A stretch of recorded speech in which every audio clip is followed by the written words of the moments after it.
donner réponse à tout le monde de façon à ce que l'ensemble des interventions puissent être vues par l'ensemble des participants. Je vous informe aussi que ce webinaire est filmé, est enregistré. Donc voilà. Je tiens à remercier, donc c'est un webinaire qui est co-organisé par l'Agence de l'eau et la DREAL Provence-Alpes-Côte d'Azur. Donc je tiens à remercier l'ensemble des personnes qui nous ont aidés au niveau technique et les intervenants. Donc vous aurez Julien Dubuis de l'Agence de l'eau du siège, de la délégation de Marseille, donc Philippe Perron, Franck Zoulalian, Clémence Queneau. Et pour la Dréal PACA, donc Nathalie Quelin et Flore Després. Voilà. Donc aujourd'hui, donc on est tous rassemblés pour pouvoir poursuivre le travail qui a été engagé hein, dès 2024. C'était un travail l'année dernière sur la définition des pressions sur les masses d'eau de la région dans le cadre du SDAGE. Donc là, on va travailler cette année sur le programme de mesure pour les masses d'eau qui risquent de ne pas atteindre le bon état sur les bassins versants de notre région.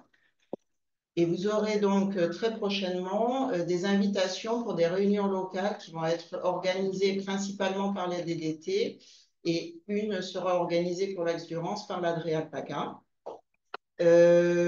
Donc aujourd'hui, on va vous préciser l'ensemble de cette démarche pour que vous sachiez où sont les documents, comment préparer vos participations à ces différentes réunions locales.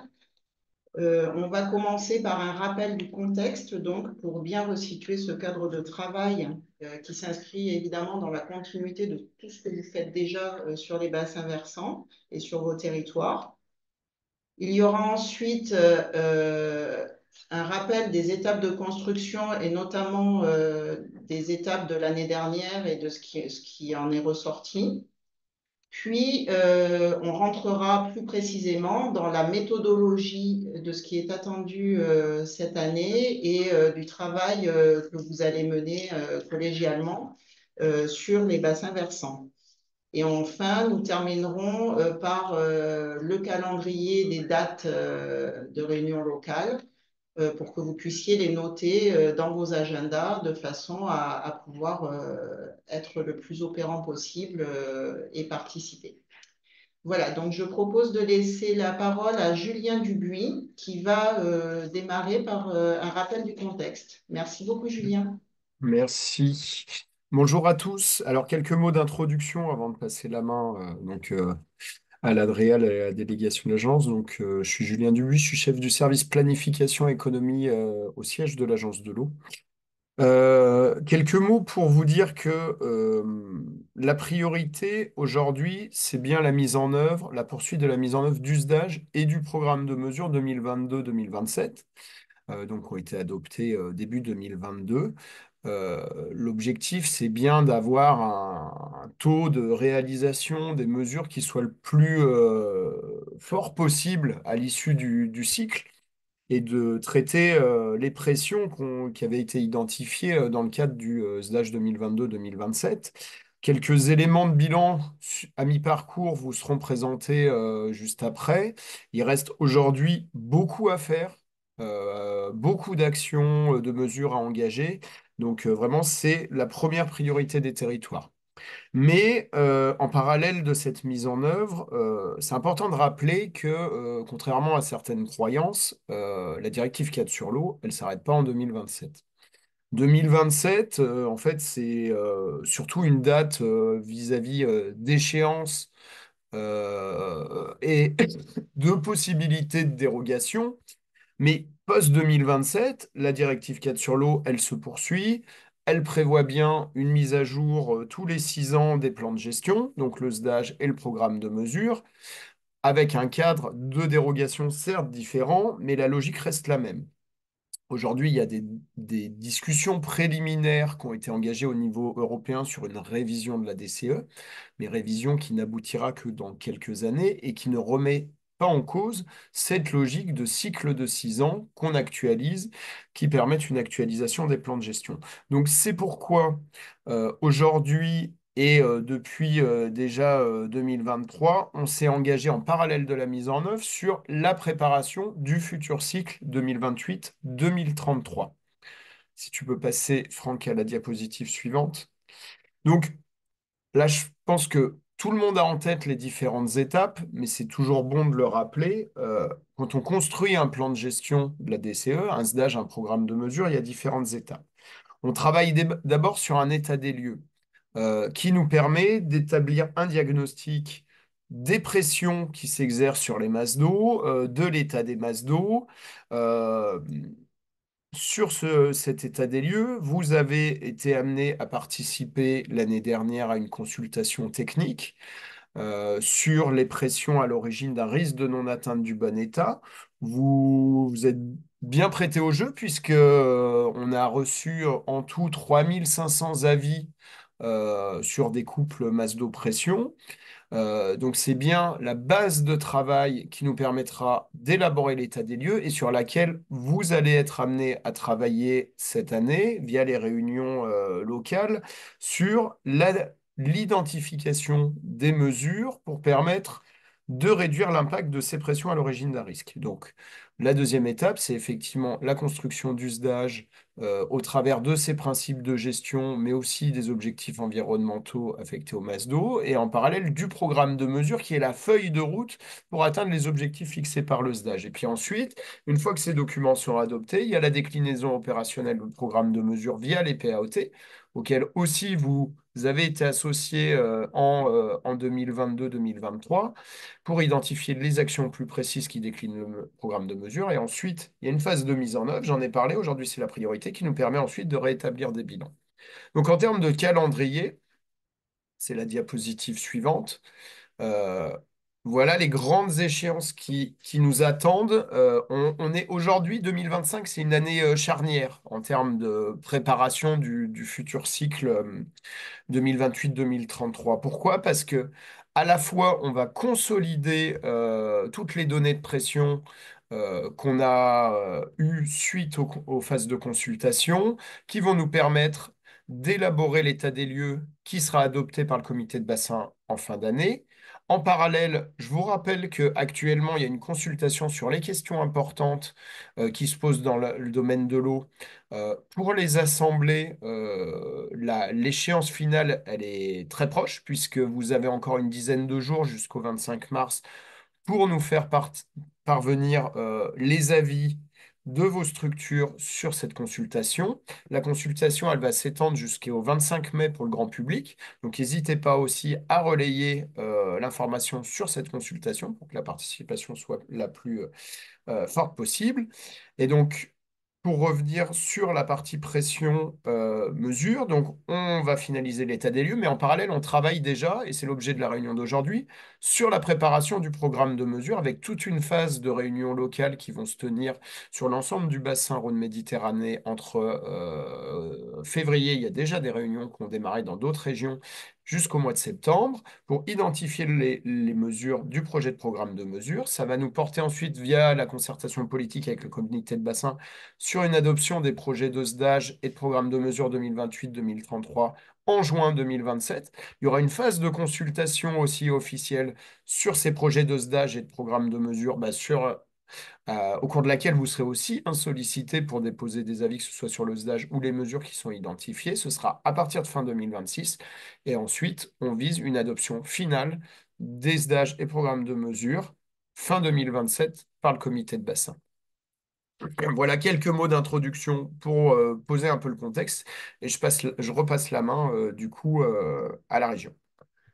Merci Julien. Mais effectivement, après la présentation de ce contexte, donc on va revenir sur les étapes de construction. Donc un SDAGE Rhône-Méditerranée qui a été approuvé en mars 2022, accompagné d'un programme de mesure. Et ce programme de mesure, on a fait un bilan de l'état d'avancement des actions donc en fin d'année dernière. Il se trouve qu'on a encore du travail ensemble à mener, puisqu'on s'aperçoit que 40% des actions restent encore au stade prévisionnel. Et parmi ces 40%, on en a encore 50% qui concernent les pressions relatives au milieu aquatique. Donc effectivement, un effort important à maintenir, donc à mi-parcours. Donc jusqu'en 2027, il faut effectivement poursuivre les actions qui ont été définies dans le cadre des différents plans d'action opérationnels territoriaux. Et donc, on vous a effectivement mis enfin, le raccourci donc, sur la diapositive pour justement prendre en compte tous les éléments du tableau de bord qui ont été mis à disposition. On a souhaité faire un petit zoom alors, sur les trois groupes de pression principaux. Hein. Donc, ce qui est à l'écran, donc, c'est l'avancement des actions relatives aux pressions milieu. Donc, ça fait écho aux pressions altération continuité, altération morphologie et tout ce qui est pression liée à l'hydrologie. Et donc, sur ce groupe de pression, alors vous avez l'affichage par bassin versant avec sur la cartographie le nombre d'actions qui sont prévues au PAOT par bassin versant. Donc, le nombre correspond au nombre d'actions et avec une identification dans la légende de l'avancement de ces actions pour rappeler justement l'effort qui reste à faire sur l'ensemble des bassins versants. Alors, ceci est une photographie à décembre 2024, puisqu'on avait demandé un état des lieux en fin d'année.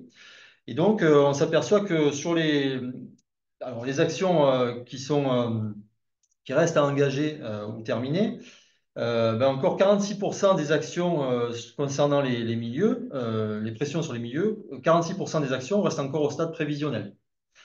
On est sur un taux d'action engagé ou terminé qui reste proche du quart, donc 25% des actions qui sont engagées ou terminées seulement. Et donc, on a encore un nombre d'actions très important qui reste à accompagner. Alors, ces actions sur les milieux, on est sur le cycle 3, donc c'est des actions qui restent complexes à mener, puisque tout ce qui avait été identifié comme facile, entre guillemets, a été mené, et donc il reste des opérations complexes, et donc nécessitent la mobilisation des acteurs et la définition des travaux précis à réaliser. Pour ce qui concerne la continuité, donc on a des priorités qui sont fixées au niveau du bassin avec une liste d'ouvrages prioritaires. Et donc, le temps nécessaire pour ces actions reste à construire, enfin, voilà, pour arriver à la maturation de ces actions, donc avec un faible taux d'action engagé ou terminé pour les actions relatives aux pressions continuité qui est de 18%. Voilà, donc un gros effort à faire également sur l'altération de la continuité. Un autre zoom sur les pollutions domestiques. Alors, pression, pollution, nutriments urbains et industriels, le libellé générique. Donc là, on s'aperçoit effectivement qu'on a également des efforts à produire hein, sur certains bassins versants. Là encore, on retrouve le nombre d'actions qui est identifié par bassin versant sur la cartographie. Et donc, en rouge, les secteurs sur lesquels aucune action n'a été engagée, et en jaune, ceux sur lesquels on a moins de 40% des actions qui ont été engagées. Quand on fait le bilan, on s'aperçoit que les principales actions relatives aux pressions-pollution concernent les actions menées sur les réseaux, et avec notamment un effort aussi sur la gestion du pluvial, mais qui reste à poursuivre. Donc tout ce qui est mesures relatives à la gestion du pluvial et qui occasionne des pollutions par temps de pluie. Et puis aussi un effort important à faire sur les substances, les pollutions par les substances. Donc sur les pollutions issues d'origine d'activités économiques, d'activités industrielles. Donc un gros effort à faire et un suivi des stations, le suivi des substances donc au niveau des stations d'épuration, qui doit nous amener à identifier justement la source des pollutions et les émetteurs de pollution pour avoir la bonne réponse à apporter. Et donc ça reste un enjeu important au niveau de la région PACA. Enfin, un zoom sur les pressions sur les ressources, hein, donc la gestion quantitative. Donc, c'est principalement les pressions de prélèvement qui sont concernées par des mesures et des actions relatives à la gestion quantitative. Donc, on a une couverture de la région PACA qui est assez bonne en termes de plan de gestion de la ressource et plans territoriaux de gestion de l'eau, avec une vision prospective sur la gestion de la ressource et des actions adaptées pour justement économiser l'eau par rapport aux différents usages. Mais on a encore un effort à faire sur le taux d'avancement des actions qui sont prévues au PGRE, PTGE, avec prochainement donc 21 PTGE en PACA et d'autres projets de couverture de bassin versant hein, pour justement mieux gérer la ressource et avoir une approche d'ensemble solidaire sur l'ensemble des bassins versants. Voilà, donc on souhaitait faire un zoom, rappeler un peu voilà, l'état d'avancement. Comme l'a dit Julien, il y a encore un effort important à faire. Ces éléments, ils ont été présentés en commission géographique en fin janvier dernier. Et donc, ils peuvent avoir évolué depuis, alors suivant l'avancement des actions, hein, puisque ça, je vous rappelle que c'était une photographie à décembre 2024. Et donc, on espère que voilà, on pourra présenter une photographie différente en fin d'année 2025 pour permettre d'avancer sereinement vers les objectifs qui sont fixés pour améliorer le bon état de l'ensemble des masses d'eau. Alors, on a prévu un petit temps d'échange là sur cette première présentation, premier temps de présentation. Alors, je ne sais pas si dans le chat, il y a déjà des questions qui ont été identifiées. Mais s'il n'y en a pas, on peut passer à la suite. Donc, passer au bilan de l'année 2024. Il y a eu quelque chose d'important qui a été fait en 2024 aussi. Laurent, je te laisse la main. Donc, pour cette seconde partie, on va vous parler un peu des résultats de la consultation qui a été menée l'an dernier sur les pressions et les impacts qui sont à l'origine du risque de non-atteinte du bon état à l'échéance 2033. Déjà, merci à tous de votre mobilisation lors de cette consultation. Nous avons reçu à l'échelle de la région PACA 600 avis. Le traitement de ces 600 avis a été retenu favorablement à plus de 60%. Donc, notre état des lieux maintenant a été bien consolidé par cette consultation. Je vous rappelle que cette analyse a été faite sur des données de 2021. L'analyse de bassin a été faite sur des données de 2021 et qui ont donc été consolidées grâce à votre expertise de terrain et vos connaissances locales plus récentes. En proportion, les structures de gestion de l'eau et des milieux aquatiques se sont mobilisées sur 30% pour un tiers de ces avis, suivis de près par les associations pour l'environnement et les parcs. Vous avez sur la carte les répartitions par département. Vous voyez que sur certains départements, c'est plus les structures de gestion, d'autres les parcs ou plus. Enfin, voilà. C'est les répartitions relatives. Au final, sur PACA, nous avons un ordre de grandeur d'environ 870 couples masse d'eau et pression à risque, ce qui veut dire 870 couples devant lesquels nous allons devoir maintenant définir des mesures, une ou plusieurs mesures, pour l'élaboration du programme de mesures. Alors, tous les résultats de cette consultation, toutes les réponses à vos avis, vous allez les retrouver sur le portail de Rhône Méditerranée Hauts-France. Donc, rubrique planification de bassin, stage, les étapes d'élaboration du stage 2020-2033 et les suites données aux avis reçus. Donc, nous vous invitons à aller les voir avant d'entamer les réunions locales, car nous ne serons pas en mesure de répondre à toutes vos questions à ce moment-là. Donc, allez les voir en amont, s'il vous plaît.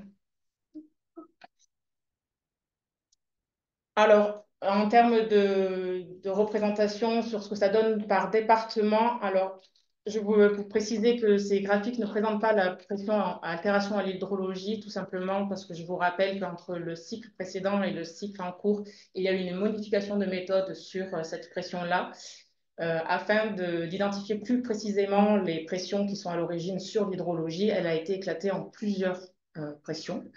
À l'époque, nous avions juste l'hydrologie. Et maintenant, nous avons hydrologie impactée par les prélèvements qui a été fusionnée avec la pression prélèvement. Et puis, il nous reste sur l'hydrologie pure, l'hydrologie par la dérivation, l'hydrologie par les éclusés et hydrologie autre qui contenait, par exemple, les assèchements de zones humides. Donc, les diagrammes que je vous présente par département, je le répète, sont sans la pression hydrologie. On voit que sur tous les départements, nous avons une augmentation de nombre de masses d'eau à risque, sauf sur les Bouches-du-Rhône. Mais là encore, je vous rappelle qu'il n'y a pas la pression hydrologie et que c'est peut-être pas forcément parce que ça s'améliore, mais qu'il manque bien cette pression-là.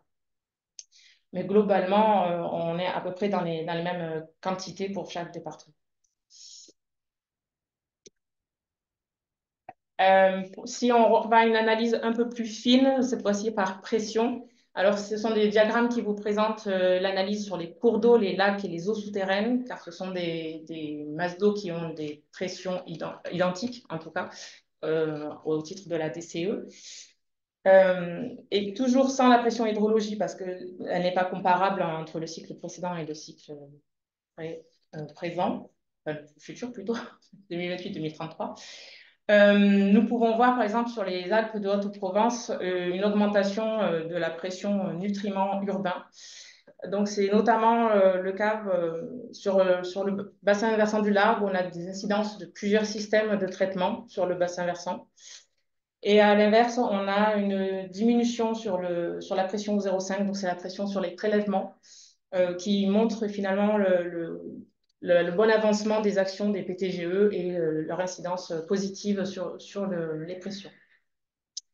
Sur les Hautes-Alpes, on voit qu'il y a toujours une distinction sur les pressions morphologiques assez marquées, notamment sur les bassins de haute montagne. Sur les Alpes-Maritimes, nous retrouvons cette augmentation du nutriment urbain, hein, c'est la pression numéro 1, et également une augmentation de la pression continuité qui est à la fois due à l'amélioration des connaissances sur les ouvrages qui impactent et également nous pensons que ça peut être dû à la tempête Alex qui a dû mettre en exergue de nouveaux ouvrages infranchissables. Pour les autres départements, donc nous avons les Bouches-du-Rhône. Sur les Bouches-du-Rhône, ce qu'on constate, c'est une diminution des pressions par les nutriments agricoles. Alors, nous pensons que c'est dû à deux effets de la méthode qui a évolué entre le cycle 2022-2027 et le cycle 2028-2033. La première évolution que je vais vous rappeler, c'est qu'à l'époque, lorsque nous avions deux pressions d'impact moyen sur une masse d'eau, on mettait tout de suite la masse d'eau à risque, c'était automatique. Cette année, seules les masses d'eau avec une pression de niveau 3 sont à risque. Donc, nous pensons que cette diminution peut être due à ce changement. Et également, lors de l'état des lieux, on a aussi changé le référentiel d'occupation des sols qui est beaucoup plus précis et qui peut aussi expliquer que le domaine agricole se voit une pression un peu plus réduite. Sur le Var, nous avons cette même distinction sur les pollutions nutriments agricoles. Nous retrouvons la montée des nutriments urbains. On peut noter cette même montée sur le Vaucluse. Alors, les pressions de nutriments urbains, ça a à la fois des nouveaux impacts de stations d'épuration ou de systèmes d'assainissement, mais ça peut être également un problème de réduction des débits dans les cours d'eau qui serait à l'origine d'un manque de dilution. Et du coup, le cours d'eau en question pourrait être plus réactif à ce genre de pollution. C'est notamment le cas, nous l'avons par exemple repéré sur les bassins versants des rivières du sud-ouest Mont-Ventoux. Voilà pour ce que je voulais vous présenter. Là, les objectifs pour 2025, donc on se le redit, c'est donc de définir une ou plusieurs mesures pour chaque couple, masse d'eau et pression à risque de non-atteinte du bon état 2033, tel qu'il a été défini avec vous l'an dernier.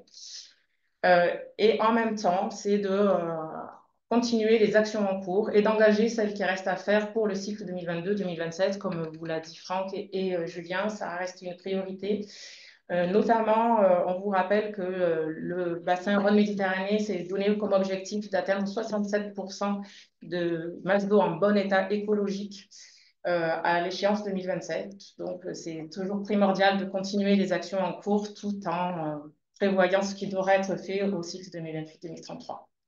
On va vous présenter dans un dernier temps. Merci Flore. Alors effectivement, donc, on a souhaité faire un zoom sur le bilan de l'année 2024, à la fois sur le bilan mi-programme et sur l'actualisation de l'état des lieux.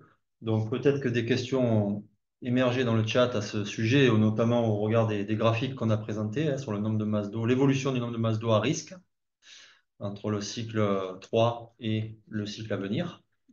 Alors, je ne sais pas si Clémence, est-ce qu'il y a des questions particulières qui peuvent être regroupées et sur lesquelles on pourrait répondre? Alors, si on ne peut pas répondre à toutes les questions dans le temps du webinaire, on fera bien sûr une synthèse voilà, des questions-réponses qu'on vous adressera en même temps que la présentation. Alors, effectivement, il y a une première question sur la baisse des pressions, si elle ne peut pas être due finalement à l'efficacité des actions qui ont été menées. Bien sûr qu'elle peut être due, comme je l'ai dit sur les prélèvements, elle peut être due effectivement à l'efficacité des actions. C'est également ce qu'on constate en continuité, hormis évidemment le cas où je vous ai montré dans les Alpes-Maritimes où la connaissance nous fait augmenter le nombre de pressions. Mais évidemment que l'efficacité des actions peut être à l'origine de la baisse des pressions. Et ça va constituer l'exercice de réflexion entre nous lors des réunions locales d'ailleurs, hein, savoir est-ce que effectivement toutes les actions ont été menées pour atténuer la pression. Et enfin, une autre question sur quel est l'objectif de bon état pour le futur stage 2028-2033? Alors, Il n'a pas encore été défini à notre à connaissance. notre niveau, on ne le connaît pas, peut-être que Julien a une info, mais nous, on l'a pas. Non, bien sûr, il est trop tôt pour définir un objectif de bon état. On verra s'il y a des cadrages nationaux qui sont faits, sachant que ça avait été le cas en 2020, au moment où on avait élaboré le projet de stage. Mais les objectifs, ils sont bien déterminés à la base à partir de l'état des pressions et les mesures présentes dans le programme de mesure. Et c'est bien ça qui nous permet de définir les objectifs pour chacune des masses d'eau. Et éventuellement, il y a des ajustements qui sont faits, ce qui avait été le cas par exemple sur le programme de mesure en 2020, pour répondre à l'objectif national. Mais en tout cas, aujourd'hui, on n'a aucune visibilité sur quelle serait une demande nationale. Donc nous, on repart bien sur la même logique. Les objectifs, ce sera l'aboutissement du travail état des lieux, programme de mesure. Merci Julien.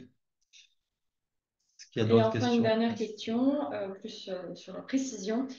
Pourriez-vous nous expliquer l'augmentation de la pression continuité dans le 06 de manière plus précise?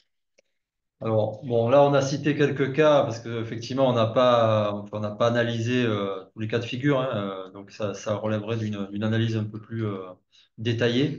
Bon, ça, on peut s'engager à le faire dans la synthèse question-réponse, justement, pour ne pas rentrer dans le détail de toutes les masses d'eau.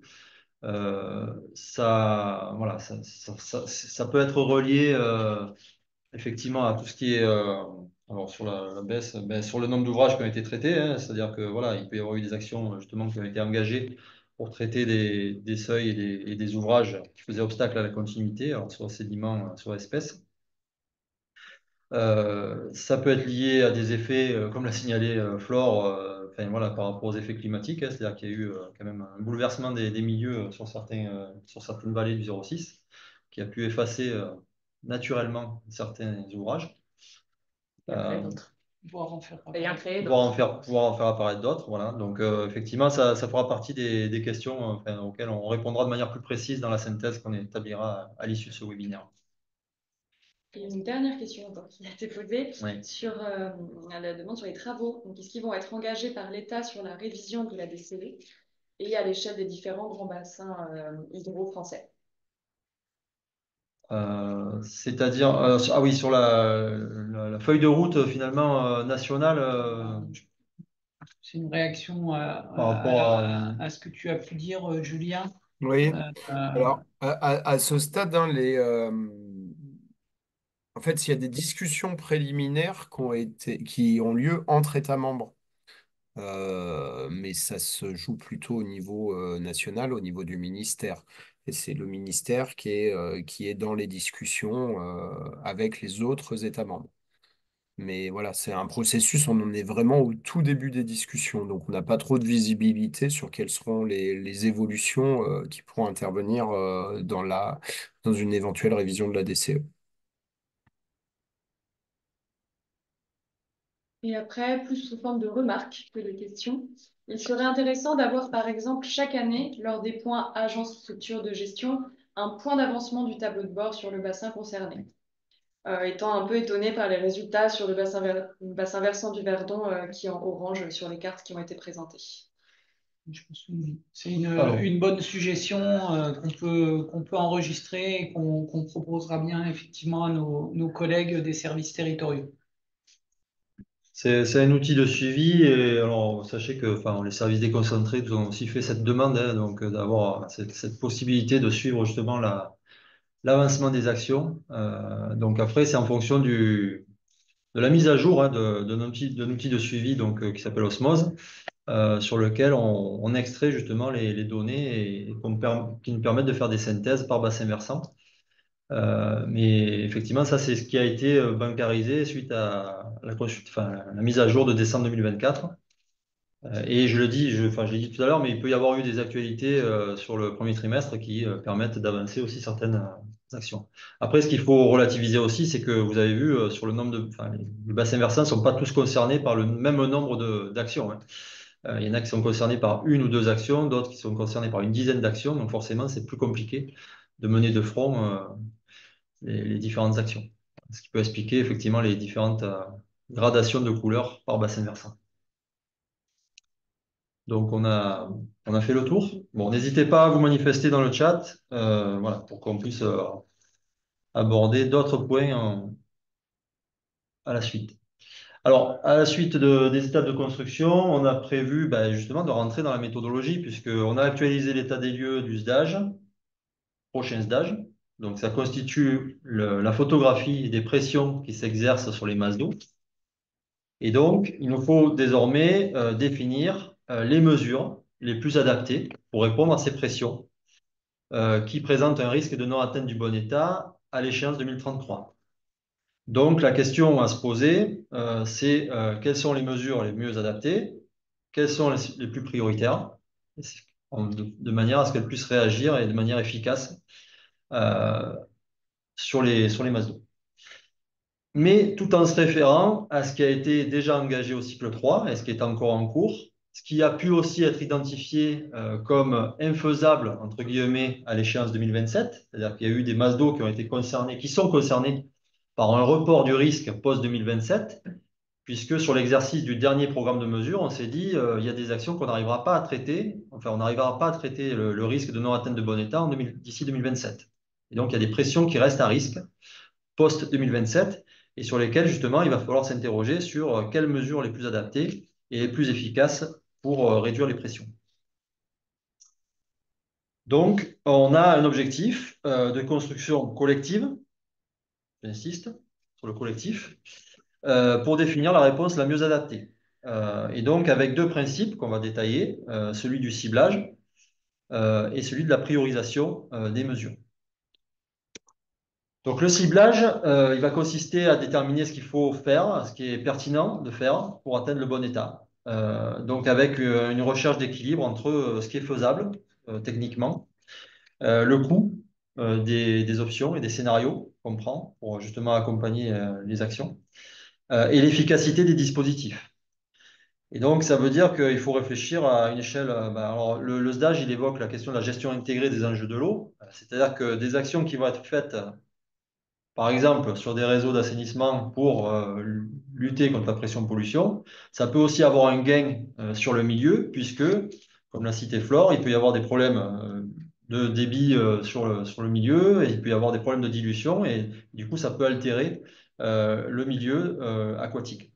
Et donc, les pressions-pollution, elles peuvent aussi avoir un effet sur la pression qui s'exerce sur les milieux en termes d'hydrologie et autres. Donc, la réflexion, elle doit être globale et elle ne doit pas se faire de manière compartimentée par rapport à l'approche qu'on a sur les différentes pressions. C'est pour ça qu'on va vous proposer de réfléchir en réunion locale par bassin versant, de manière à avoir l'intégralité des pressions qui s'exercent sur les masses d'eau, de manière à voir quelles sont les mesures les plus adaptées et quelles sont celles qui peuvent se combiner entre elles pour avoir une meilleure efficacité globale sur l'atteinte du bon état. Enfin, la priorisation, c'est ce qu'on peut faire entre l'étape de temps, le délai entre 2028 et 2033. Donc, on a 6 ans pour engager un nouveau programme d'action, pour poursuivre un programme d'action. Qu'est-ce qui est faisable? Puisqu'on l'a vu que sur les mesures milieu, ça demande beaucoup de temps, parce qu'au regard de la complexité des différents acteurs qui rentrent en jeu, des différentes contraintes qu'il peut y avoir, notamment foncières, ou en termes de connaissance des caractéristiques du milieu. Et donc, on va devoir prioriser les mesures qui sont les plus réalistes, celles qu'on peut faire le plus facilement dans le pas de temps 2028-2033. Alors, on va avoir l'objectif de la construction du programme de mesures, c'est bien la définition des mesures.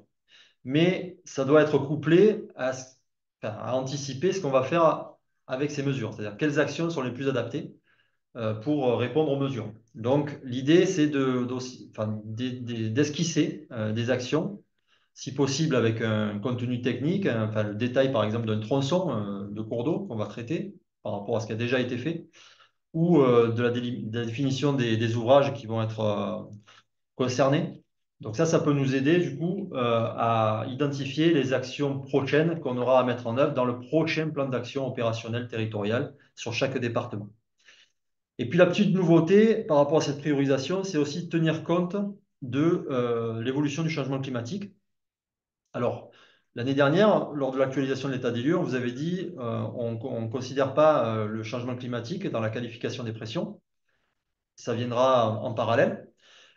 Et du coup, là, on met dans la construction du PDM, il va falloir qu'on identifie des territoires qui sont plus vulnérables que d'autres par rapport à trois indicateurs principaux sur lesquels on va, voilà, la cartographie là, qui illustre la baisse de la disponibilité en eau, ben, ça illustre un indicateur pour justement identifier les territoires concernés par des pressions à risque, prélèvement et une forte vulnérabilité à la disponibilité en eau. Donc ça, c'est ce qui est dans le tableau. Donc c'est la première coche que vous voyez en face de la ligne prélèvement, hein. Et donc, sur les trois indicateurs, baisse de la disponibilité en eau, détérioration de la qualité de l'eau et perte de biodiversité aquatique, on va devoir s'interroger sur la vulnérabilité de ces territoires, donc tels qu'ils sont identifiés dans le nouveau plan de bassin adaptation au changement climatique, qui, je vous le rappelle, concerne le pas de temps 2024-2030. La trajectoire que peuvent prendre des territoires vis-à-vis du changement climatique s'il n'y a aucune action n'est engagée. Donc, on va devoir s'intéresser à ces territoires de manière plus ciblée, on va dire, dès lors qu'il y a une pression à risque, prélèvement, et une vulnérabilité par rapport à la disponibilité en eau, ou une pression sur les pollutions, et une détérioration de la qualité de l'eau. Donc, tous ces facteurs-là peuvent nous accompagner dans la démarche de réflexion sur les mesures les plus adaptées et les plus prioritaires pour agir plus vite et plus fort sur les bassins versants de manière à répondre aux pressions qui s'exercent. Donc ça, c'était pour la partie illustrée. Je vous demande un peu plus d'attention sur la suite, sur le logigramme qui suit, puisque c'est le cœur de la méthode, en fait, hein. Donc, les questions qu'on doit se poser par rapport au logigramme. Alors, dès lors qu'il y a une pression à risque, est-ce que toutes les mesures nécessaires et suffisantes ont été réalisées? Auquel cas, les résultats sont déjà visibles et auquel cas, on n'aura pas de mesures à inscrire au prochain programme de mesures. C'est-à-dire qu'on considère qu'on a fait ce qu'il fallait pour éteindre, entre guillemets, la pression à risque. Si on a engagé des mesures nécessaires et suffisantes, on a fait tout ce qu'il fallait, mais qu'on n'a pas encore des résultats visibles, ça veut dire qu'il faut qu'on attende. Alors voilà, c'est lié aux conditions naturelles, hein, de réaction du milieu. Là encore, on n'aura pas de mesures inscrites au programme de mesures. Voilà, c'est les deux cas, entre guillemets, faciles, sur le fait qu'on n'inscrit pas de mesures dans la mesure où on considère qu'on a engagé toutes les mesures qu'il fallait au cycle précédent et que dès lors, la pression est réduite. Et voilà, par rapport à ce qui sera les effets qui vont être suivis sur le milieu, on va avoir un effet bénéfique sur le bon état. Le deuxième cas, la deuxième branche principale, c'est si les mesures n'ont pas toutes été engagées, n'ont pas toutes été réalisées. Il faut se poser la question du timing, c'est-à-dire que est-ce que les mesures qui étaient prévues vont être réalisées avant 2033, pardon. Et auquel cas, est-ce que ces mesures conduisent à répondre au risque de non-atteinte du bon état d'ici 2033? Un autre cas, c'est des mesures qui seraient aujourd'hui qui ne pourraient pas être terminées avant 2033. Donc, on va considérer que la pression sera partiellement réduite. Et donc, on identifiera le fait que la pression ne pourra pas être réduite en 2033. Donc, ça occasionnera un report de délai sur certaines mesures. Et puis, d'autres mesures sur lesquelles on considère qu'on n'aura pas la capacité à faire dans le cycle 2028-2033 et du coup, on aura une pression qui ne sera pas réduite à l'échéance 2033 et on aura un report de délai à motiver. Alors, à motiver, j'insiste, hein, parce que voilà, il faudra qu'on puisse apporter des arguments sur le report de délai post-2033. Quelles sont les mesures qu'on n'arriverait pas à traiter d'ici 2033 et qui, de fait, nécessiteraient un report à motiver. Et puis la dernière ligne, c'est celle sur laquelle on identifie une pression à risque. On sait qu'on n'a pas réalisé, enfin, on ne pourra pas faire toutes les mesures. Et il y en a même qui sont impossibles, entre guillemets, qui ne seront jamais réalisées par rapport à l'équilibre coût, faisabilité. Et du coup, la pression ne sera jamais réduite, enfin, à l'échéance 2033, elle ne sera jamais réduite. Et du coup, on va identifier le fait qu'aucune action concrète ne pourra être mise en œuvre dans le cycle. Et donc, ça, là encore, ça demandera d'argumenter et de motiver ce positionnement. Voilà. Alors, c'est un schéma un peu complexe, mais enfin, on aura l'occasion de l'évoquer en réunion locale pour justement illustrer les différents cas que je viens de citer, les 6 cas de figure. Ce que je voulais signaler, c'est que ce logigramme, vous allez le retrouver dans la note de méthode, hein, on va vous indiquer où la trouver tout à l'heure, hein, mais ce que j'ai présenté rapidement, tout est indiqué dans la note de méthode et donc on a le détail précis de ce logigramme pour vous aider à mieux intégrer la méthode et la méthodologie de la construction de ce PDM. Voilà. Alors, on va passer toujours sur la méthode, mais les nouveautés finalement de ce cycle 2028-2033 par rapport à la méthode. Une série de questions peut-être. Et alors, je ne sais pas s'il y a une série de questions dans le chat, alors Oui, peut-être on peut prendre le temps Je vais prendre le temps d'y répondre. d'essayer d'y répondre. Première question sur la perte de la biodiversité. Donc là, par rapport à la diaporama sur la vulnérabilité, la perte de la biodiversité aquatique est liée aux 4 pressions en jeu et non seulement aux pressions altération hydrologique et milieu, comme coché dans le tableau que tu as présenté.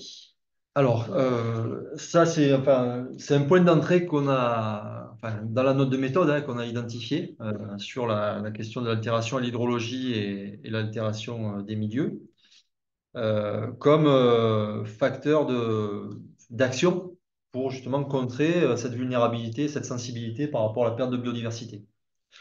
Il peut y avoir effectivement d'autres facteurs qui rentrent en ligne de compte hein, et ça, on aura l'occasion effectivement d'échanger là-dessus. C'est-à-dire que s'il y a des éléments d'études et de connaissances, notamment sur le suivi des populations aquatiques, qui peut expliquer que des facteurs de dégradation liés à la pollution ou voilà, ou de changement de débit du cours d'eau voilà, nuisent à la biodiversité. Bon, effectivement, on pourra intégrer d'autres facteurs de pression. Mais ce qui est important, c'est de bien corréler en fait le fait que là où il est encore plus urgent d'agir, c'est là où il y a une pression à risque et où on a un facteur identifié au plan de bassin et adaptation au changement climatique de vulnérabilité extrême. Voilà. C'est bien ce qui est indiqué en gras hein, dans la diapositive précédente. Hein. Donc, le cumul de la pression à risque et de la vulnérabilité forte, d'ailleurs, si je la remets à l'écran, voilà, renforce la nécessité d'agir dès à présent. Voilà. Donc, on est sur cette logique et ce principe-là. Après, bien évidemment, toutes les mesures qui peuvent être apportées pour bénéficier à diminuer la pression qui s'exerce sur la biodiversité sont bien sûr bonnes à prendre. Toujours sur la vulnérabilité, une question sur pourquoi les bilans précédents mettaient la Durance en vert et là donc elle est mise en risque élevé, en précisant qu'elle se réfère donc au bilan présenté précédemment sur le nombre d'actions mises en œuvre, plus de 40%, mais malgré cela, le risque vulnérabilité reste parmi les plus élevés dans la classification. Alors, en fait, on ne compare pas tout à fait la même chose puisque dans les bilans qu'on vous a présentés, c'est le bilan des actions qui ont été mises en œuvre aujourd'hui, alors que les cartes qui ont été établies dans le cadre du plan de bassin d'adaptation au changement climatique identifient les territoires qui seraient classés à risque vulnérable si rien du tout n'était fait. Donc en fait, on se projette dans le futur avec un changement climatique important et on se dit quel serait l'état du territoire si rien n'était fait vis-à-vis, par exemple, de la disponibilité de la ressource en eau. C'est ça que ces cartes montrent. Donc, en fait, on ne compare pas tout à fait la même chose. Il y en a une qui compare ce qu'on a réussi à réaliser jusqu'à présent. Et effectivement, sur l'axe Durance, on a plutôt bien avancé. Et cette carte-là dit, bah, si on n'avait rien fait du tout sur la Durance, voilà ce qui risque de se passer à terme en 2050. Est-ce qu'il y a d'autres questions Alors, qui j'ai sont des apparues? questions sur donc là, la diapositive suivante, plus sur le schéma de la méthode. Une remarque donc, sur la réaction du milieu qui peut aussi montrer que les mesures engagées n'étaient finalement pas suffisantes. Une remarque supplémentaire, en effet. Oui, tout à fait. Tout à fait. Oui, tout à fait. Alors après, oui, avec la question de voilà, l'évolution des milieux et puis ouais, sur des dégradations physiques et potentiellement naturelles aussi. Ensuite, sur le traitement global des enjeux de l'eau à l'échelle d'un bassin requiert l'implication d'un spectre large et opérationnel d'acteurs, petits et grands cycles de l'eau, monde agricole et industriel. Donc la question est si ce type de concertation est-elle prévue dans le processus constructif du PDM?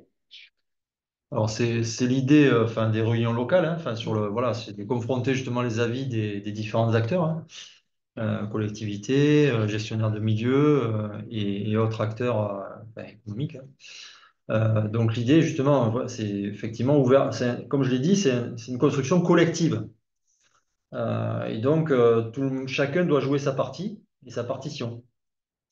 Donc effectivement, et puis bien évidemment, après, il y a le processus enfin, de concertation du processus d'âge qui sera mis en œuvre hein, l'année prochaine, hein, donc en 2026, comme l'a présenté Julien, où effectivement chacun pourra exprimer un avis et identifier peut-être des points de précision, des compléments.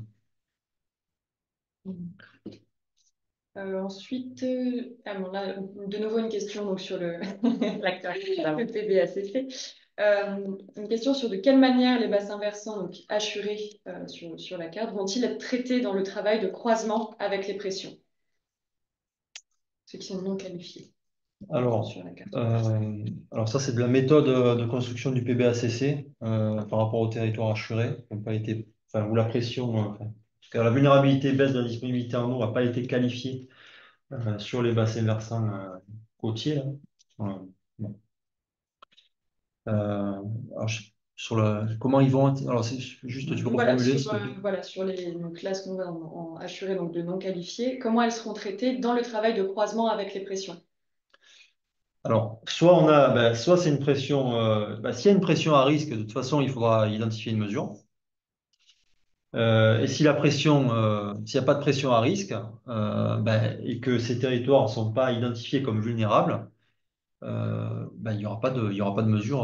En tout cas, s'il n'y a pas de pression, il n'y aura pas de mesure. Donc, voilà. Juste une précision sur les territoires qui sont concernés. En fait, c'est que pour établir les éléments permettant de faire ces cartes, il est possible qu'il nous manquait sur ces territoires-là de données plus précises sur des prélèvements ou sur d'autres éléments qui permettaient de qualifier la vulnérabilité du territoire. Et notamment, un des éléments qui n'a pas été pris en compte, c'est le fait que les transferts entre interbassins n'ont pas été intégrés dans la méthodologie globale. Donc voilà, donc ça, c'est des choses qu'on pourra ajuster au fur et à mesure sur les territoires lors des réunions, en disant bah, finalement, le territoire est quand même concerné par la manque de disponibilité en eau, même si sur ces cartes-là, il est aujourd'hui assuré. Je précise quand même que cette analyse par rapport au PBACC, on la fera notamment enfin, sur la priorisation. C'est-à-dire que voilà, s'il y a un choix à faire en termes de mesures, et, voilà, on se référera aux indicateurs du PBACC pour définir une priorisation. Et donc, ça ne doit pas rentrer de manière systématique, on va dire, dans le cadre des échanges qui vont être faits sur les couples pression-masse d'eau. On n'aura pas forcément l'exercice à faire sur chaque coup de pression masse d'eau. C'est vraiment uniquement sur la priorisation, c'est-à-dire que s'il y a une pression à risque et qu'il y a une vulnérabilité extrême, ben là, il y a urgence à agir et donc il va falloir définir des mesures qui soient bien adaptées. Voilà. C'est juste pour préciser, peut-être que pas qu'il y ait d'erreur d'interprétation. Mais quoi qu'il en soit, sur les territoires en déséquilibre, normalement, enfin, en tout cas sur l'exemple de la gestion quantitative, ils sont déjà identifiés au SDAGE. Il y a déjà une couverture en PGRE, PTGE qui est déjà assez importante. Donc logiquement, la pression, enfin, voilà, elle doit être couverte par des mesures. Et enfin, en tout cas, c'est le cas, notamment enfin, voilà, sur les bassins versants qui sont les plus foncés sur cette cartographie. Et pour finir, donc voilà, juste des précisions de Delphine sur l'enjeu perte de biodiversité aquatique, discuté précédemment, qui précise que c'est déjà le cas. Les pollutions peuvent entraîner des mortalités piscicoles, par exemple, que les prélèvements ont des effets sur la baisse du débit, sur l'augmentation de la thermie, et donc finalement des impacts sur les peuplements piscicoles, et également sur des modifications physiologiques et sanitaires, que donc ces deux facteurs de pression peuvent engendrer aussi sur les peuplements piscicoles, ce qui peut être vrai aussi pour d'autres taxons de biodiversité aquatique comme terrestre. Oui. D'où la réflexion à engager, alors d'une part sur la réduction des pollutions, mais aussi sur la question de voilà, quel linéaire on donne finalement à ces espèces pour s'exprimer, pour avoir un cycle de vie correspondre à l'atteinte du bon état. Alors, je ne sais pas s'il y a d'autres.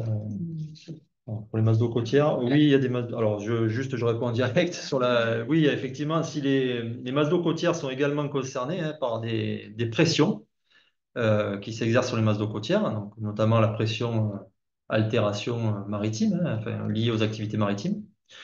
Et donc, on a des mesures qui seront à définir sur les masses d'eau côtières concernées et qui sont affichées à risque dans la nouvelle photographie de l'actualisation de l'état des lieux. Voilà. Je vous propose de continuer et de effectivement conserver éventuellement le lot de questions pour la suite, si vous en avez encore. Donc, les nouveautés vis-à-vis de la méthode, Florent, si tu peux Oui, alors présenter. je vous présente ce qui a changé par rapport à la méthode précédente pour ceux qui étaient déjà là et qui connaissent déjà la méthode. Il y a des petites nouveautés. Donc déjà, trois mesures supplémentaires que vous pouvez mobiliser. La première, sur la pression assainissement, on propose une nouvelle mesure qui est la gestion du pluvial par les déversoirs d'orage. Donc, dans la note de méthode que Franck vous dira où trouver, vous avez en annexe déjà 6 masses d'eau qui ont été identifiées à l'échelle de PACA sur les Alpes-Maritimes, les Bouches-du-Rhône et le Vaucluse. Mais ça ne nous empêche pas de proposer cette mesure sur d'autres masses d'eau qui seraient impactées par le pluvial et les déversoirs d'orage. Une autre mesure est proposée que vous pouvez mobiliser sur la gestion d'un ouvrage. Donc, cette fois-ci, c'est une mesure milieu. C'est pour répondre à la pression relative à l'altération à la continuité et ça serait pour une gestion sans travaux à mener, c'est-à-dire sans frais, voilà, sans investissement à prévoir. C'est optimiser finalement un ouvrage pour améliorer la continuité. Enfin, une dernière mesure est proposée, c'est la révision des PTGE. Donc, pour tous les bassins sur lesquels un PGRE est déjà identifié et qu'il va y avoir donc une révision tous les 6 ans et inviter à inscrire cette mesure pour engager la révision. Donc effectivement, alors voilà, ces trois exemples viennent compléter le référentiel de mesures déjà existant, Oui. donc des mesures assainissement, milieu et ressources, pour justement répondre aux pressions auxquelles Voilà. qui correspondent. Tout le panel de mesures est inscrit en annexe de la méthode. Donc là, c'était juste pour vous montrer les trois nouvelles par rapport au cycle précédent. Autre nouveauté, on va dire, c'est des nouvelles consignes. Donc, sur la thématique agriculture, nous avons des socles réglementaires, ça s'appelle des mesures socles de base. Donc, en dehors des captages prioritaires qui seront complétés dans un second temps par les services de bassin, s'il n'y a pas d'action prévue sur le territoire qui serait à valoriser en mettant une mesure territorialisée au programme de mesures, nous ne mettrons pas d'autres mesures que les mesures socles de base qui sont déjà importantes. Pour la thématique industrie, si aucune source de pollution n'est identifiée, si on ne sait pas d'où vient la pollution, si on n'arrive pas à savoir quelle step ou quelle industrie ou quelle ICPE est à l'origine de la pollution, nous inscrirons une mesure de connaissance, une mesure d'étude, afin de pouvoir cibler dans un futur proche quelle est la source des pollutions et des pressions. Voilà une petite alerte sur les substances pharmaceutiques qui sont prises en compte dans ce cycle précédent. Donc, on voit apparaître des substances pharmaceutiques. C'est aussi des pollutions difficilement traitables, mais sur lesquelles il faut avoir une connaissance et sur lesquelles nous mettrons des études si ce sont les seules impactantes, les seules substances impactantes. Voilà pour les nouveautés. Voilà, alors du coup, on va vous présenter un peu la boîte à outils pour vous plonger dans l'exercice et vous permettre de vous familiariser avec les subtilités là, de la méthode. Sur la diapo à l'écran, donc vous avez le raccourci qui vous permet d'accéder au portail des données qui sont mises à disposition de tous les acteurs. Donc vous allez, enfin on va le détailler sur les diapos suivantes, mais vous avez accès à la note de méthode dont a parlé Flore, vous retrouverez toutes les codes mesures qui qualifient les réponses à apporter par rapport aux différentes pressions. Une foire aux questions aussi, qui est animée par le niveau bassin. Donc je remercie Virginie et Julien là, pour leur implication sur ce sujet. Pour permettre de répondre aux différentes questions qui se posent par rapport enfin, voilà, à la façon d'appréhender les sujets. Donc cette foire aux questions est actualisée en continu, donc il se peut que voilà, elle soit effectivement, je vous invite à la consulter de manière régulière. On retrouvera aussi l'état d'avancement des mesures du cycle actuel pour les masses d'eau qui restent à risque pour de non-atteinte du bon état pour 2033. Ainsi que le risque, ce dont on a parlé tout à l'heure, hein, les résultats de la consultation et ce qui a été mené en 2024 pour justement qualifier les masses d'eau à risque. Donc avec un tableur qui répertorie en fait toutes les suites données aux avis lors de la consultation des acteurs. On a aussi un élément important et qui est, que vous avez eu l'occasion de consulter et de pratiquer, c'est la cartographie dynamique interactive, sur laquelle on a rajouté des éléments. Et donc, je vais vous présenter tout ça, les utilités de cet outil. Et puis, on a tout ce qui est réponse aux contributions. Donc, ça, je l'ai effectivement rappelé. Donc, un petit voyage là, sur l'illustration voilà, des différents outils. Donc, quand vous allez cliquer donc, sur le lien qui était précédemment affiché, donc vous allez retrouver ce portail. Vous retrouvez l'ensemble des données qui sont à disposition. Toujours le même principe. Sur chaque masse d'eau, donc que ce soit cours d'eau, plan d'eau, eau côtière, eau souterraine, chacun sont concernés par des notes de méthode et des données qui les qualifient pour justement établir la valeur d'impact du niveau de risque et les mesures qui seraient appropriées pour y répondre. Donc ça, c'est pour tout ce qui est dans la partie droite. Et dans la partie gauche, donc, vous avez accès aux notes de méthode, la note de méthode régionale, la foire aux questions, donc ce que je citais tout à l'heure, et la cartographie, donc, qui est en bas de la colonne de gauche. Donc, juste, quand vous allez cliquer, par exemple, sur les masses d'eau, cours d'eau, vous allez pouvoir accéder aux différentes pressions qui qualifient en fait les pressions à risque pour les cours d'eau. Donc, on retrouve le bloc pollution assorti de la pression prélèvement pour la gestion quantitative. Et après, tout le bloc lié aux altérations sur les milieux. Donc, les pressions 6 à 8 que vous allez pouvoir développer pour justement identifier tout ce qui a permis de qualifier la valeur d'impact du niveau de risque. Et je vais jusqu'au bout, donc en déroulant le menu. Donc si on fait une entrée par masse d'eau, donc masse d'eau, cours d'eau, si je sélectionne pression, pollution, nutriments urbains et industriels, voici à quoi je vais aboutir. Donc je vais aboutir à la note de méthode générale, mais dans lequel on retrouve le paragraphe lié à la pression pollution, comment on identifie la pression pollution, comment on la modélise ou on la qualifie par rapport aux données de suivi. La feuille de calcul détaillée des classes d'impact. Donc là, il va falloir dès lors que vous allez sélectionner ce document, il faudra faire un tri sur le tableur pour repérer la masse d'eau qui est concernée et identifier du coup les valeurs qui ont été bancarisées pour justement qualifier la valeur d'impact. Et ensuite, toujours cette pression pollution nutriments urbains industriels, vous avez toutes les données complémentaires qui font l'objet enfin, qui sont référentes à la pression, hein, donc les stations d'épuration qui sont suivies, les ouvrages de rejet, la localisation, etc., etc. Voilà. Donc on peut retrouver comme ça différentes données qui sont précieuses pour qualifier justement les valeurs d'impact et qualifier la pression qui s'exerce sur ces cours d'eau. Donc ça, c'est pour l'entrée méthode et données techniques attachées à chaque masse d'eau par rapport à chaque pression. Vous pouvez bien sûr faire l'exercice sur les différentes pressions, vous allez retrouver la même logique. Je ne vais pas le détailler, puisque voilà, vous avez compris l'exercice. Si je reviens sur le portail initial et que je clique sur la cartographie LISMAP, je vais accéder à cet affichage où vous allez retrouver la cartographie à l'échelle du bassin.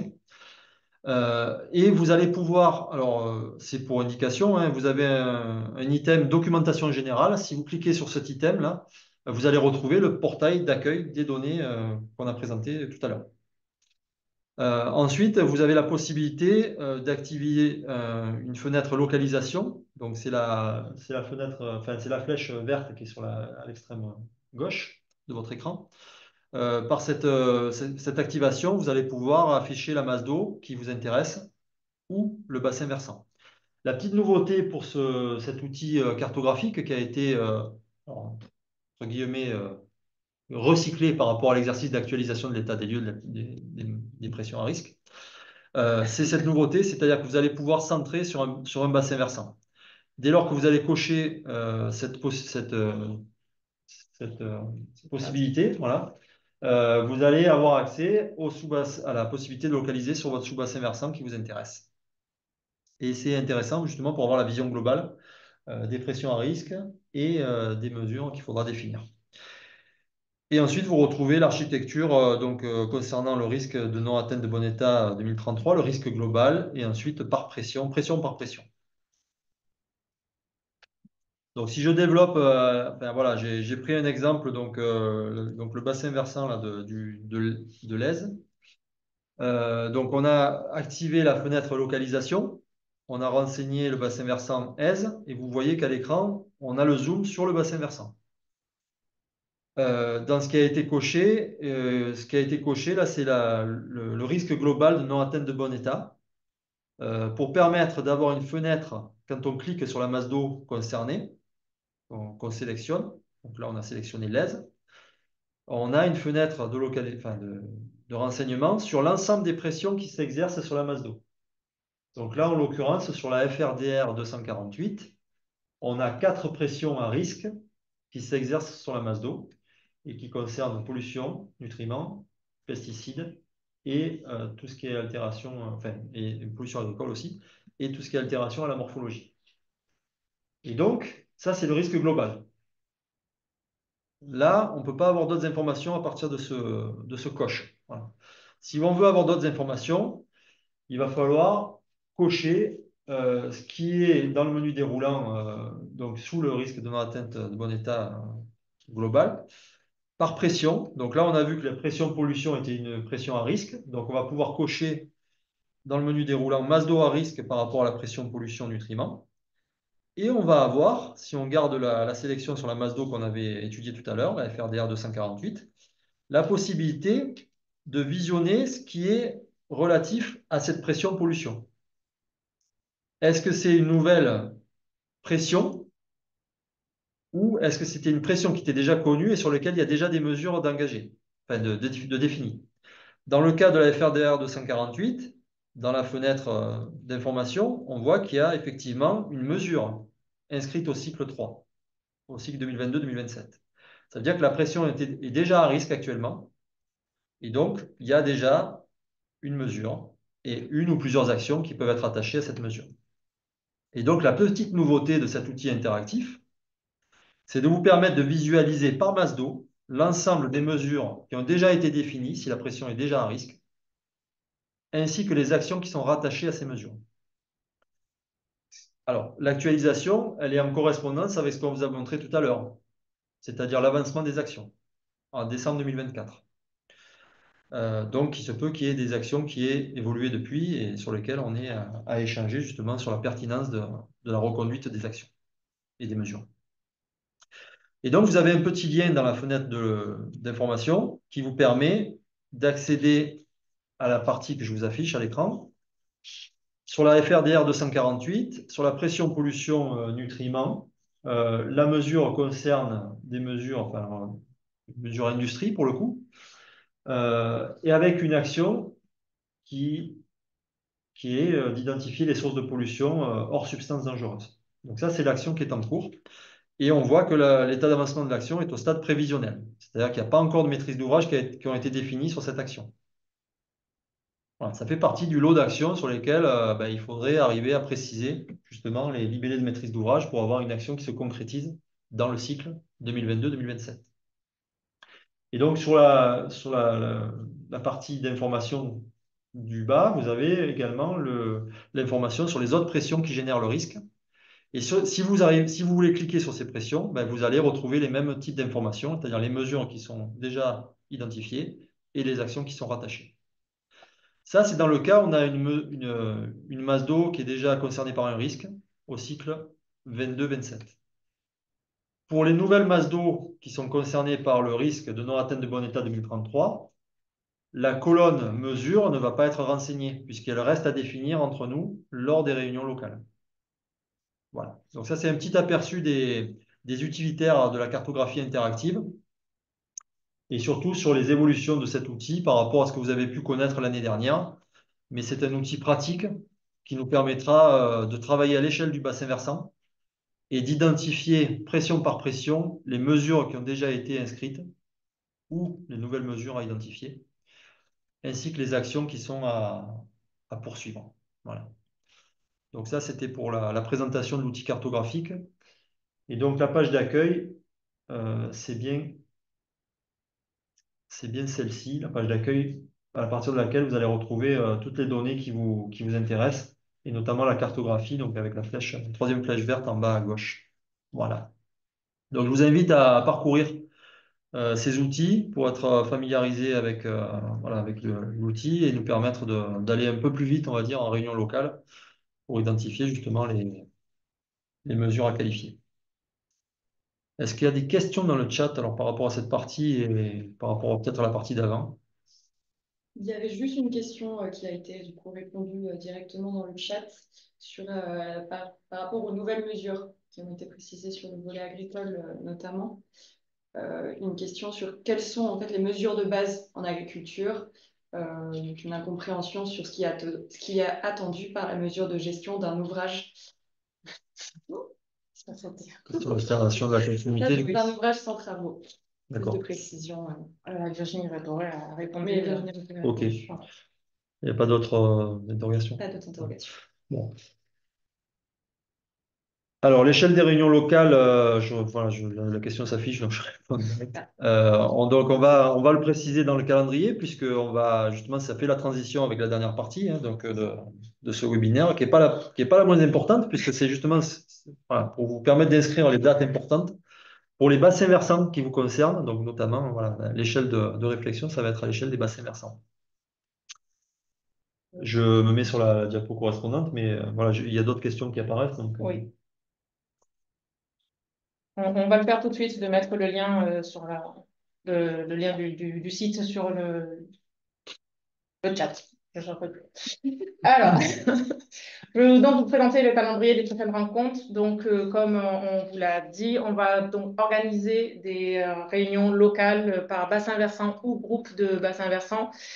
Seront invités tous les acteurs locaux, c'est-à-dire la Fédération de pêche, les GEMAPiens, petits cycles, les grands cycles, les agriculteurs, les industriels, les hydroélectriciens, les associations pour l'environnement, les EPCI, les parcs, et je crois que j'ai oublié personne, mais bon, vraiment, vous êtes tous invités et évidemment, il y aura les services de l'État autour de la table également.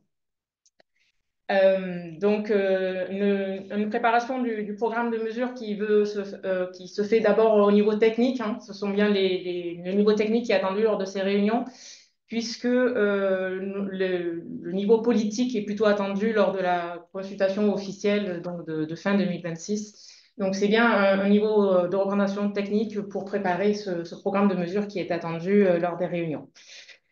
Sur ce calendrier, le webinaire régional d'aujourd'hui, hein, on vous répondra, on vous redonnera le diaporama et puis les réponses aux questions dans un second temps. Avant chaque réunion locale, nous vous transmettrons un tableau qui sera élaboré à l'échelle du bassin versant et qui intégrera toutes les pressions à l'origine du risque et qui intégrera des propositions de mesures qui pourront être rediscutées, complétées lors des réunions locales. Donc, je vais commencer à vous annoncer les dates. Le premier tableau, c'est les dates qui sont sur des bassins versants interrégionaux. Les premiers sont sur l'Adbert et l'Aigle et la Romanche. C'est des réunions qui seront organisées plutôt par les services de la Drôme et qui concernent donc le Vaucluse et les Hautes-Alpes pour l'Aigle et la Romanche. Vous parlerez ensuite, c'est pour le 1er avril, pardon, le 1er avril sur la Berre et le 6 mai sur l'Aigle et la Romanche, deux réunions qui se tiennent le 6 mai. Vous parlerez ensuite du Rhône moyen et puis du Rhône maritime en visioconférence cette fois-ci, organisée par la Drial Aura Service Axe-Rhône. Ça concerne le Vaucluse pour le 15 mai après-midi et puis le Vaucluse et les Bouches-du-Rhône pour le 5 juin matin. Alors, quand je vous mets les services à gauche, c'est pour vous dire de qui vous devez recevoir l'invitation. Si jamais vous n'avez pas reçu les save the date ou les invitations avant ces dates, évidemment, faites-vous connaître. Passez par moi si, si vous désirez, donc flore-développement-durable.gouv.fr. Je vous remettrai les personnes référentes ou vous transférez votre mail aux personnes référentes si besoin. Donc ça, c'est les interrégionales. Ensuite, il y a les réunions, le calendrier des réunions qui sont organisées à l'intérieur de la région PACA. Donc, pour le service organisateur de la DDT des Alpes d'Haute-Provence, elle va vous inviter à travailler sur les affluents en moyenne durance et le large le 19 mai matin. Les réunions auront lieu à la DDT des Alpes d'Haute-Provence, donc à Digne, évidemment. Le 19 mai après-midi, nous travaillerons sur l'As, la Blanche, la Bléone et l'Ubaye. Puis, on se retrouvera le 20 mai pour travailler sur le Verdon. Donc là, on travaillera aussi à Digne. Donc, j'invite les acteurs du Var et des Alpes-Maritimes qui sont concernés par ce bassin versant à se rendre à Digne également. Et ça sera une réunion qui prendra toute la journée parce que c'est assez grand comme volume. Ensuite, qui sera organisée par la DDT des Hautes-Alpes, nous allons travailler sur le Buèche et la Méouge le 26 mai matin. Pareil, les réunions se feront en DDT, donc cette fois-ci à Gap, évidemment. Et le 26 mai après-midi, nous travaillerons sur le Haut-Drac. Le 27 mai matin, Haute-Durance et affluents, ainsi que le Guil. Et le 27 mai après-midi, les affluents moyenne durance Gap-Ancé. Donc, je vous rappelle que les affluents moyenne durance qui sont sur le 0,4, c'est le Jabron, le Lauzon, le Sas et le Vanson. Donc, le 19 mai matin, Jabron, Lauzon, Sas, Vanson et Largue. Et les affluents moyenne durance Gap-Ancé, c'est la Rousine, la Luye et la Vance pour le 27 mai après-midi. Pour la DDTM des Alpes-Maritimes, toutes les dates sont actuellement en cours de calage. Donc, vous recevrez un save the date en cours d'avril. Pour les bassins versants de la Siagne, du Cagne, Loup, Brague, le bassin versant du Var dans sa globalité, la Roya-Bévéra, les Paillons et les côtiers Est, et puis tous les côtiers littoraux des Alpes-Maritimes. Pour la DDTM du Var, désolée, ça va un peu vite, mais j'espère que vous avez le temps de bien prendre les notes. Elle a calé déjà les dates, c'est le 15 et le 16 mai, et ça aura lieu à la DDTM de Toulon. Par contre, nous attendons la ventilation des bassins versants entre ces deux dates. Il y aura très certainement une date pour le bassin versant complet de l'Argence et une autre date pour la moitié sur le Gapo, la Rep et les côtiers ouest toulonnais, et l'autre moitié sur la Gisque, le golfe de Saint-Tropez, Maravenne et le littoral des Morts. Donc voilà, là aussi, c'est la DDTM du Var qui vous précisera dans ses invitations quel bassin sur quelle date. Mais déjà, retenez ces 2 dates pour ceux qui sont sur le Var. Enfin, la dernière diapo sur le calendrier. Sur les Bouches-du-Rhône, nous avons calé la date sur l'Arc, la Touloubre, la Cadière et l'étang de Berre sur le 12 juin. Ce sera une grosse journée qui aura lieu à Méreuil. Ensuite, nous avons une date qui est en cours de calage sur la Croviguera et la Camargue. Ça serait a priori le 20 juin, mais ça reste à confirmer. Donc là aussi, attendez le save the date pour être sûr que ça soit bien le 20 juin. Et elle aurait lieu à Arles. Et ensuite, nous travaillerons sur l'Uvonne et le littoral marseillais-Cassis le 24 juin matin. Cassis, pardon. Parce que si je dis Cassis en étant marseillaise, ça ne le fait pas. Littoral Marseille-Cassis. Le 24 juin matin. Et celle-ci aura lieu dans les locaux de l'épage UK à Aubagne. La DDT de Vaucluse organise les réunions sur l'Aise, l'Aiguebrun, Sorgues et Maine le 3 juin matin. Et l'après-midi, nous travaillerons sur le Lèze. Cette réunion-ci aura lieu à Entraigues-sur-Sorgue, au SMBS, donc le syndicat mixte du bassin des Sorgues. Le 10 juin, elle vous invitera à travailler sur la Nesque et les rivières du sud-ouest Mont Ventoux le matin, puis sur l'Ouvèze provençale l'après-midi. Ça sera à la salle communale d'Entrechoux. Et enfin, le 19 juin matin, nous travaillerons sur le bassin versant du Calavon à la mairie de Goult. Là aussi, nous invitons les Alpes de Haute-Provence à se réunir à Goult pour travailler sur ce bassin versant qui est interdépartemental. Enfin, l'Adréalpaca, en mon nom, et finalement c'est moi qui organise, la réunion Axe Durance à la Val de Serponçon. Donc ça intègre les bassins versants DCE de la moyenne Durance amont, la moyenne Durance aval et la basse Durance. On se réunira le 17 juin, journée à Malemort dans les locaux du SMAVD, donc syndicat mixte d'aménagement de la vallée d'Adurance, qui nous prête sa salle. Donc voilà, j'ai été un peu rapide, mais voici toutes les dates qui sont calées. Quelques save the dates sont déjà partis, d'autres vont arriver. Nous pensons que tous les save the dates seront faits d'ici mi-avril. Et puis, nous vous transmettrons donc les tableaux par bassin versant au moins 15 jours avant les dates qui sont affichées là, pour que vous puissiez travailler en amont des réunions. C'est très important que vous puissiez bien prendre connaissance des tableaux et puis des outils que Franck vous a présentés et des données.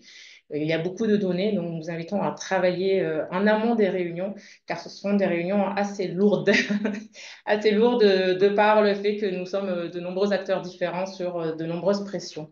Donc voilà. Donc un calendrier assez fourni, vous l'avez vu, hein, notamment pour les acteurs qui sont concernés par plusieurs départements, hein, donc sur le mois de mai et juin. Alors on a souhaité grouper, enfin c'est le message qu'on avait passé au service déconcentré au niveau de l'État, grouper un maximum de réunions avant l'été pour nous permettre de compiler l'ensemble des données et d'être un peu plus, d'avoir une capacité de traitement plus facilitée sur le mois de septembre, puisque on vous l'a présenté en tout début de webinaire, mais la date finale, voilà, c'est le 30 septembre pour compiler tous les éléments qui remonteront du niveau régional vers le niveau bassin. Et donc, on a besoin effectivement de vos contributions les plus éclairées possibles pour nous permettre de rendre une copie qui soit la plus complète et la plus adaptée aux pressions à risque. Donc voilà, donc tous ces éléments-là, de toute façon, seront rediscutés en réunion locale.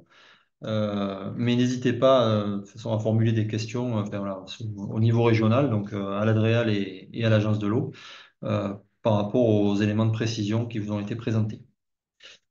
Je ne sais pas s'il y a eu des questions complémentaires dans le temps de présentation du calendrier et des outils. Enfin, voilà, s'il y a des questions du coup, on avait prévu une fin de webinaire à 11h30, on s'approche de la fin. Donc voilà, avant de conclure sur le webinaire, on va peut-être répondre aux quelques questions qui ont été posées. Alors, une question, donc, bon, après ça, c'est sur les liens, sur le bilan de parcours et le retour des consultations, donc je vais ajouter sur le chat. Ensuite, une question sur le fait de relayer auprès des différents acteurs. Donc, Oui. qui s'occupe du... Alors, normalement, nous avons des mailings qui sont assez complets, mais on peut effectivement avoir raté quelques acteurs. Donc, n'hésitez pas à relayer pour les acteurs que j'ai cités, hein, qui sont attendus autour de la table et qui sont potentiellement des maîtres d'ouvrage des actions qui seront dans le prochain programme de mesure. Voilà. C'est quelque chose qui normalement est fait donc, par les services que je vous ai cités pour chacune des réunions différentes, mais vous pouvez vous aussi relayer les invitations que vous recevez, notamment si vous avez des demandes d'acteurs particuliers qui disent, tiens, moi je ne l'ai pas reçu, est-ce que tu l'as? N'hésitez pas. Voilà. Et enfin, une question sur le support de présentation donc, qui sera diffusé, on l'a précisé, à l'issue du coup de ce webinaire. Avec les questions, enfin, les réponses peut-être plus approfondies sur lesquelles on n'a pas pu répondre en direct, mais voilà, notamment, je pense à la question sur les pressions sur le 0,6. On étudiera de plus près la question pour la compléter, la réponse. Donc, on est venu voilà, sur la fin de la présentation. Philippe, mot de conclusion. Alors, un tout petit mot de conclusion pour vous libérer juste à temps. D'abord, vous remercier aux 70 participants à ce webinaire de votre présence, mais aussi vous remercier d'avance pour votre mobilisation future. Je vais réinsister sur 2 points importants. Le premier, c'est bien évidemment, on vous attend dans ces réunions locales pour que vous soyez présents. Et n'hésitez pas à relayer cette participation si vous voyez que dans les invitations, il peut manquer des personnes importantes et qui peuvent être porteuses d'actions sur les territoires. Donc, n'hésitez pas à leur relayer cette invitation. Premier point. Et puis le deuxième, c'est qu'effectivement, pour que ces réunions soient le plus efficaces possible, on vous demande de bien vouloir préparer à l'amont l'ensemble de la réunion. Et pour cela, on a mis à disposition beaucoup de données. Elles sont vraiment à votre disposition, donc utilisez-les. Vous verrez, il y aura certainement déjà beaucoup de réponses aux questions que vous pouvez vous poser. Et ça nous permettra d'être efficaces au moment des réunions et de passer en revue l'ensemble des propositions qu'on pourra faire. Voilà, merci beaucoup et je vous souhaite une bonne fin de journée et pour bientôt un bon appétit. Au revoir. Merci à toutes et à tous. Au revoir, merci. Au revoir.